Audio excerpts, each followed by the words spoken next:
Yang kedua adalah bagaimana atau apa ciri-ciri keluarga yang hidup takut akan Tuhan. Yang kedua, ayat yang ketujuh, mereka akan mengajarkan firman Tuhan kepada anak-anak mereka secara berulang-ulang dengan terus-menerus. Terus bagaimana Pak? Kan anak-anak kami sudah tidak lagi di samping kami. Mereka sudah pada kerja semua. Mereka sudah pada besar. Apakah kami sebagai orang tua terus mengingatkan mereka? Bapak Ibu yang dikasihi oleh Tuhan, tanggung jawab orang tua terhadap anak itu adalah terus-menerus sampai kita tidak ada lagi di dunia ini. Ini adalah bentuk tanggung jawab orang tua terhadap anak. Tapi saya percaya bahwa peran ini kita sudah melakukan semuanya sebagai orang tua terhadap anak-anak kita semua. Amin. Nah, ini adalah yang kedua, ciri-ciri keluarga yang takut akan Tuhan. Mereka akan mengajarkan firman Tuhan kepada anak-anak mereka secara berulang-ulang dan terus-menerus. Di situ dikatakan bahwa saat berada di rumah, saat berada dalam perjalanan, saat sedang berbaring, atau saat bangun tidur. Bapak Ibu yang dikasihi oleh Tuhan, saya mau katakan kepada kita, pendidikan agama Kristen, itu peran orang tua itu sekitar 80%, 85% orang tualah yang mengajarkan kepada anak-anaknya. Mungkin 15% itu dari gereja, dari pengalaman, tetapi orang tua sangat besar perannya terhadap anak-anaknya untuk mengajarkan firman Tuhan. Karena kenapa? 24 jam dia terus bersama-sama dengan anak. Firman Tuhan katakan bahwa memberitahu anak firman Tuhan itu adalah saat di rumah, saat dalam perjalanan, saat berbaring, dan saat bangun tidur. Itu artinya bahwa tidak ada alasan bagi kita sebagai orang tua untuk memperingati anak-anak, untuk memberitahu firman Tuhan bagi mereka. Saya tidak tahu kalau kita mungkin di rumah sebagai orang tua, apakah kita terus mengadakan saat teduh, berdoa, mengajak mereka berkumpul bersama untuk mengajarkan hal-hal yang baik tentang firman Tuhan. Tapi saya percaya kita semua di sini melakukan hal itu. Amin. Nah, ini adalah ciri-ciri keluarga yang hidup takut akan Tuhan, yaitu mereka akan mengajarkan anak-anak mereka firman Tuhan secara berulang-ulang. Matthew Henry memberikan komentar dalam bagian ini mengatakan demikian. Sering-seringlah katakan firman Tuhan kepada mereka, cobalah segala cara untuk menanamkannya ke dalam pikiran mereka dan membuatnya menembus ke dalam pikiran mereka, ke dalam hati mereka, sama seperti kita mengasah pisau. Pisau itu pertama kali diasah pada sisi lain dan kemudian di sisi yang sebelahnya. Jadi Bapak Ibu yang dikasihi oleh Tuhan, itu artinya bahwa untuk menyampaikan firman Tuhan kepada anak-anak itu, saya setuju dengan apa yang disampaikan oleh Matthew Henry ini.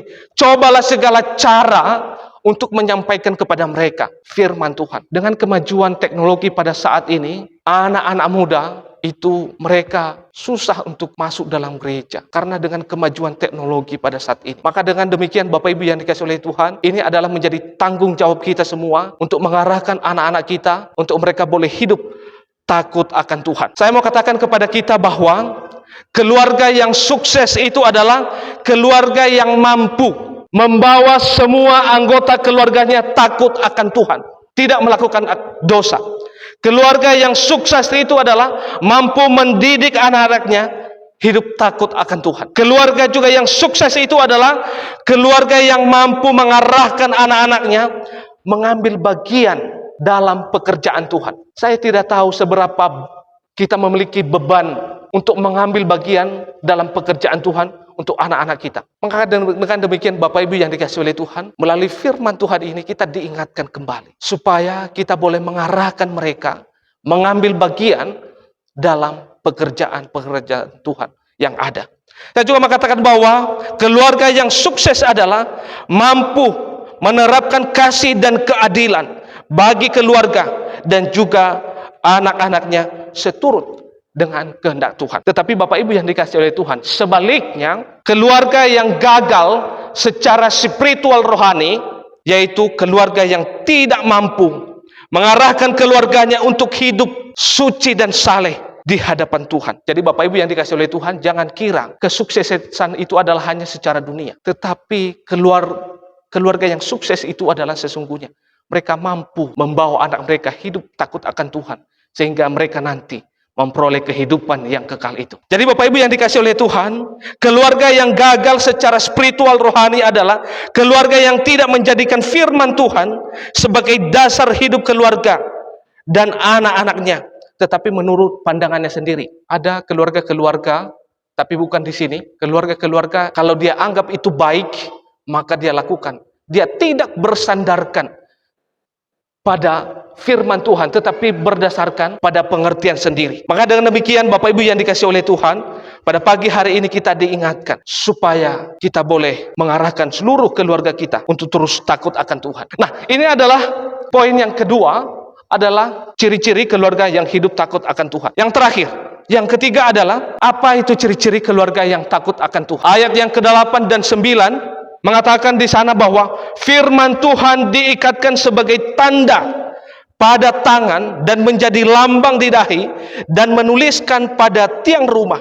Bapak Ibu yang dikasihi oleh Tuhan, pada saat hukum Taurat ditulis, salinan firman Tuhan itu terbatas dalam perkamen-perkamen, sehingga firman Tuhan itu ditulis di pintu-pintu rumah atau di tempat-tempat ibadah. Supaya apa? Supaya hal-hal penting dari firman Tuhan itu anak-anak Tuhan mudah mengingatnya, jemaat-jemaat Tuhan mudah mengingatnya. Tetapi Alkitab yang kita miliki pada saat ini sudah ribuan banyaknya, jutaan triliun banyaknya, bahkan kita sudah ada aplikasinya. Jadi tidak ada istilah terbatas lagi firman Tuhan yang kita miliki pada saat ini. Dikatakan di situ mengapa ditulis di ayat yang ke-8 9 itu. Firman Tuhan diikatkan sebagai tanda pada tangan dan menjadi lambang di dahi dan menuliskan pada tiang rumah. Karena konteksnya pada saat itu adalah persalinan firman Tuhan ini terbatas adanya. Sehingga itu ditulis hal-hal penting di dalam rumah-rumah, di rumah ibadah, supaya setiap datang umat anak-anak Tuhan, mereka boleh mengingat firman Tuhan itu. Kalau kita pada saat ini kita sudah memiliki semua Alkitab, bahkan ada di handphone kita masing-masing, maka tidak ada alasan kita untuk tidak membaca dan terus merenungkan dan hidup seturut dengan kehendak Tuhan. Nah, Bapak Ibu yang dikasihi oleh Tuhan, ini adalah ciri-ciri keluarga yang hidup takut akan Tuhan, yaitu mereka akan melakukan ini dan juga membaca terus-menerus firman Tuhan yang kita miliki pada saat ini. Bapak Ibu yang dikasihi oleh Tuhan, seorang hamba Tuhan, saya kutip dalam tulisannya, mengatakan demikian. Kunci keluarga bahagia adalah adanya suami dan istri yang takut akan Tuhan. Sekali lagi saya bacakan bagi kita. Kunci keluarga bahagia adalah adanya suami istri yang takut akan Tuhan, sehati, sepikir, dan sependapat di rumah. Istri menghormati suami dan suami mencintai istrinya. Sehingga keluarga itu akan menjadi rukun dan takut akan Tuhan. Tetapi saya mau memberikan suatu pesan bahwa keluarga yang hidup takut akan Tuhan itu adalah pilihan. Kalau kita mau terus hidup takut akan Tuhan, maka kita akan melakukan segala firman Tuhan. Tetapi kalau kita tidak mau, maka itu yang menjadi pilihan kita. Nama Tuhan dipuji dan dipermuliakan. Mari kita bersatu di dalam doa.